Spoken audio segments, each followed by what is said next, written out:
کی دعا بھی ہے جو آقا علیہ الصلوۃ والسلام کے جد امجد ہے، اور اسی طرح آقا کے بے شمار فضائل ہیں، آقا کی فضیلتیں ہیں۔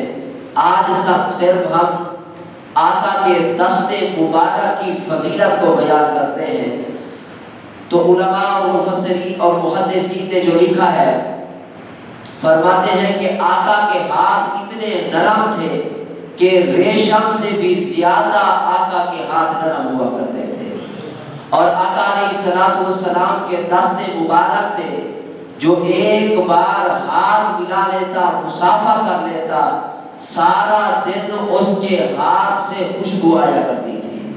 ایک صحابی رسول فرماتے ہیں کہ ایک مرتبہ ہم نے آقا کے ساتھ نماز ظہر ادا کی، اور نماز ظہر ادا کرنے کے بعد جب آقا علیہ الصلوۃ والسلام مسجد نبوی سے باہر تشریف لائے تو چھوٹے چھوٹے بچے سامنے کھیل رہے تھے، تو آقا علیہ الصلوۃ والسلام اپنا دست مبارک ان کے رخساروں پہ پھیرنے لگے۔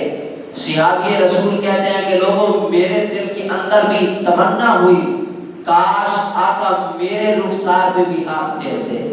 صحابی رسول کہتے ہیں میں دل کے اندر یہ تمنا کر رہا تھا، جب آقا نے بچوں کے رخساروں پہ ہاتھ پھیرا اور اس کے بعد میرے رخسار میں بھی سرکار نے ہاتھ پھیرا، اور صحابی رسول کہتے ہیں جب آقا نے میرے رخسار پہ ہاتھ پھیرا تو عالم کیا تھا کہ آقا کے ہاتھوں کی ٹھنڈک کو میں نے محسوس کیا، اور فرماتے ہیں کہ آقا کے ہاتھ سے ایسی خوشبو آنے لگی جیسے آقا علیہ الصلوۃ والسلام ابھی ابھی عطار کے صندوق جیسے ہاتھ نکال کر آئے ہوں، اور جس کے سر پر، جس کے رخسار پہ آقا ہاتھ مبارک پھیر دیتے، سارا دن جہاں سے بچہ گزرتا تو پتہ چلتا کہ یہ بچہ وہ ہے جو محمد مصطفیٰ سے رنگا ہوا ہے۔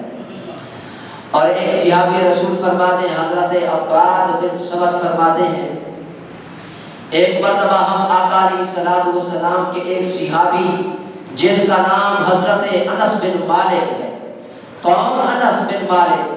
یہ وہ انس بن مالک ہیں جنہوں نے آقا کریم کی 10 سال خدمت کی ہے، کبھی آقا کے لیے مصلی بچھاتے، کبھی آقا کا وضو کرواتے، اور کبھی آقا کا تکیہ رکھتے۔ 10 سال آقا کی خدمت کی۔ یہ صحابی رسول نے اپنے تمام دوستوں کو دعوت دی۔ صحابہ کہتے ہیں جب ہم دعوت پہ پہنچے تو حضرت انس بن مالک نے اپنی لوڈی سے فرمایا کہ جاؤ جا کر دسترخوان لے آؤ تاکہ ہم کھانا کھائیں۔ وہ گئی، وہ دسترخوان لے کر آئی اور اس نے دسترخوان بچھا دیا۔ آپ نے فرمایا جا جا کر ایک رومال بھی لے آ، اور وہ لوڈی گئی، رومال لے کر آئی۔ رومال ایسا ہے جب لے کر آئی تو کیا تھا؟ وہ میلا تھا۔ حضرت انس بن مالک نے فرمایا کہ جا اس رومال کو لے کر تنور کے اندر جا کر ڈال دے۔ تنور صرف تنور نہیں بلکہ وہ تنور جس کے اندر آگ بھی جل رہی ہے۔ آپ کیا فرماتے ہیں؟ جا کر اس تنور کے اندر ڈال دے۔ اور جب تھوڑی دیر کے بعد صحابہ کہتے ہیں نکالا گیا تو ہوا کیا؟ فَخُرِجَ أَبْيَضُ كَأَنَّهُ اللَّبَنُ، جب نکالا گیا تو ایسے سفید تھا جیسے دودھ سفید ہوتا ہے۔ ڈالا کیا تھا؟ میلا رومال۔ اور آگ اور کپڑے کے اندر غور کرے تو آگ کپڑے کو جلا دیتی ہے، لیکن یہ کپڑا کوئی عجیب کپڑا ہے جسے آگ بھی نہیں جلا رہی۔ پھر جب نکالا گیا تو ایسے سفید تھا جیسے دودھ ہوتا ہے۔ صحابی رسول کہتے ہیں جو صحابہ وہاں موجود تھے دسترخوان پہ پوچھنے لگے اے انس بن مالک یہ تو بتلاؤ یہ کون سا رومال ہے جسے آگ بھی نہیں جلا دی؟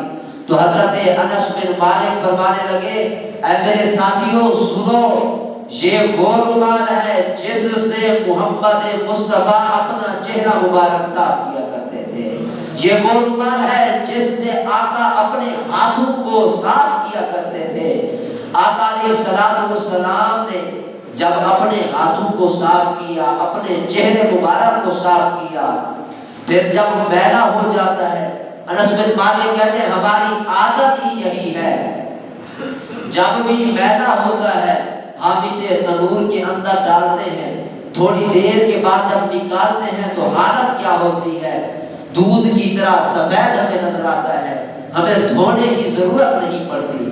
صحابہ پریشان ہے، پھر آقا حضرت انس بن مالک کہتے ہیں لوگوں پریشان ہونے والی بات نہیں، بلکہ یہ وہ رومال ہے جس سے آقا اپنا چہرہ مبارک صاف کرتے اور اپنے دست مبارک کو صاف کیا کرتے ہیں۔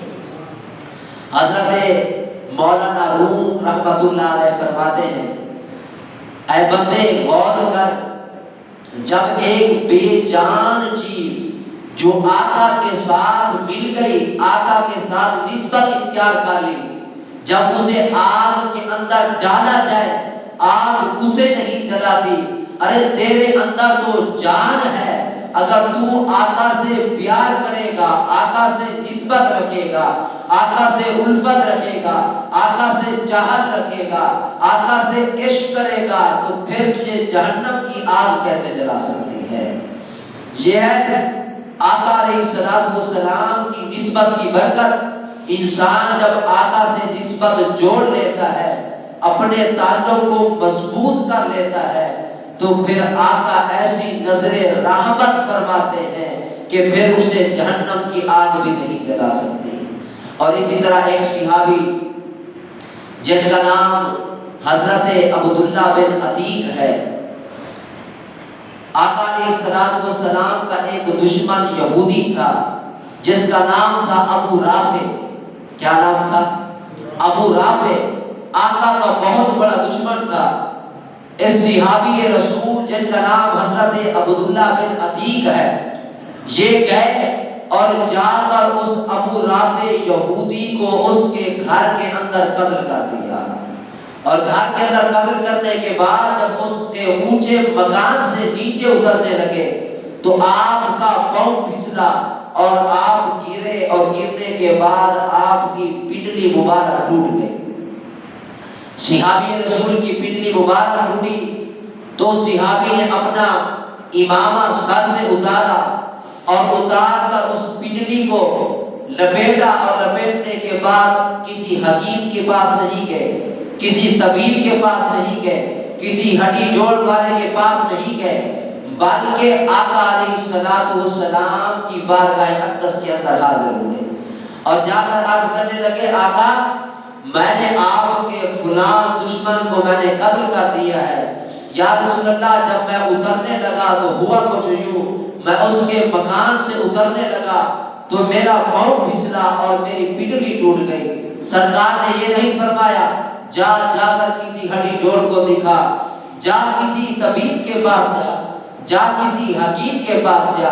آقا علیہ السلام نے ارشاد فرمایا ابسط رجلی کا، اے میرے پیارے صحابی اپنی پاؤں کو سیدھا کر دے، اپنی ٹانگ کو سیدھا کر دے۔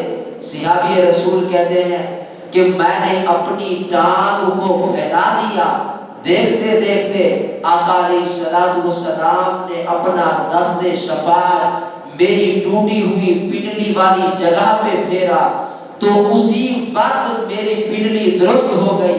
ایسے معلوم ہوتا تھا میری پنڈلی کبھی ٹوٹی ہی نہیں ہے۔ یہ آقا کی دست مبارک کی صرف برکت ہے کہ آقا جس ہڈی ٹوٹ بھی جائے آقا ہاتھ پھیر دے تو کیا ہے وہ ہڈی بھی جڑ جائے، اور صحابی کہیں مجھے پتہ بھی نہیں چلتا یہ میری پنڈلی ٹوٹی بھی تھی یا نہیں ٹوٹی تھی۔ یہ ہے عالم آقا کے دست مبارک کا، یہ ہے دست مبارک وہ ہے جس کے بارے میں اللہ نے فرمایا ید اللہ فوق ایدیہم، یہ ہاتھ کوئی عام ہاتھ نہیں بلکہ اللہ رب العزت کا ہاتھ ہے۔ جب اللہ رب العزت کا ہاتھ ہے تو پھر یہ شفاعت، پھر یہ تمام بیماریاں، یہ تمام امراض کس طرح دور ہو رہے ہیں؟ صرف آقا کے ہاتھ پھیر دینے سے تمام مرض دور ہو گیا اور صحابی اسی وقت چلنے پھرنے لگے۔ اور اسی طرح ایک اور صحابی جن کا نام حضرت ابو ہریرہ رضی اللہ تعالی عنہ ہے، آپ فرماتے ہیں کہ میں نے آقا کی بارگاہ میں عرض کی یا رسول اللہ صلی اللہ تعالی علیہ وآلہ وسلم، آقا میں جو کچھ بھی سنتا ہوں مجھے بھول جاتا ہے۔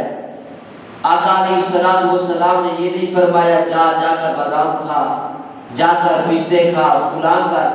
آقا علیہ السلام نے فرمایا اے ابو ہریرہ ایسا کر کہ تو اپنی چادر کو بچھا دے۔ کیا فرمایا؟ اپنی چادر کو بچھا دے۔ حضرت ابو ہریرہ کہتے ہیں کہ لوگوں میں نے چادر کو بچھایا، اور چادر کو بچھانے کے بعد آقا علیہ السلام ایسے ہاتھ لیتے اور اس کے اندر ڈال دیتے، پھر ایسے کرتے اس چادر کے اندر ڈال دیتے، پھر ایسے کرتے اور اس چادر کے اندر ڈال دیتے، اور سرکار نے فرمایا اے ابو ہریرہ اس چادر کو اٹھا کر اپنے سینے سے لگا لے۔ صحابی رسول کہتے ہیں کہ لوگوں میں نے اس چادر کو اٹھا کر سینے سے لگا لیا، اور اس دن کے بعد جو بات میں سنتا ہوں مجھے کبھی بھولتی نہیں ہے، جو بات میں سنتا ہوں مجھے بھولتی نہیں ہے۔ دیکھنے میں بظاہر کچھ نظر نہیں آ رہا لیکن در حقیقت سب کچھ اس کے اندر ہے۔ اور آقا علیہ السلام کے تمام صحابہ میں سے سب سے جس نے زیادہ روایتیں نقل کی ہیں وہ حضرت ابو ہریرہ رضی اللہ تعالی عنہ، یعنی آقا کے اس ہاتھوں اور دست مبارک کی برکت کا عالم یہ ہے، آقا ایسے اگر ڈال دے تو پھر عالم یہ ہے کہ تمام صحابہ سے بڑھ کر تمام صحابہ جتنے بھی آئے سب سے بڑھ کر روایتیں کرنے والے وہ حضرت ابو ہریرہ رضی اللہ تعالی عنہ۔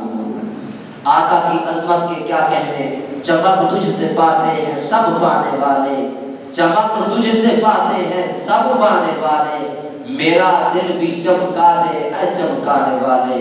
دعا ہے کہ خالق کائنات ہم سب کی حاضری کو اپنی بارگاہ اقدس کے اندر شرف قبولیت عطا فرمائے۔ وما علینا الا البلاغ۔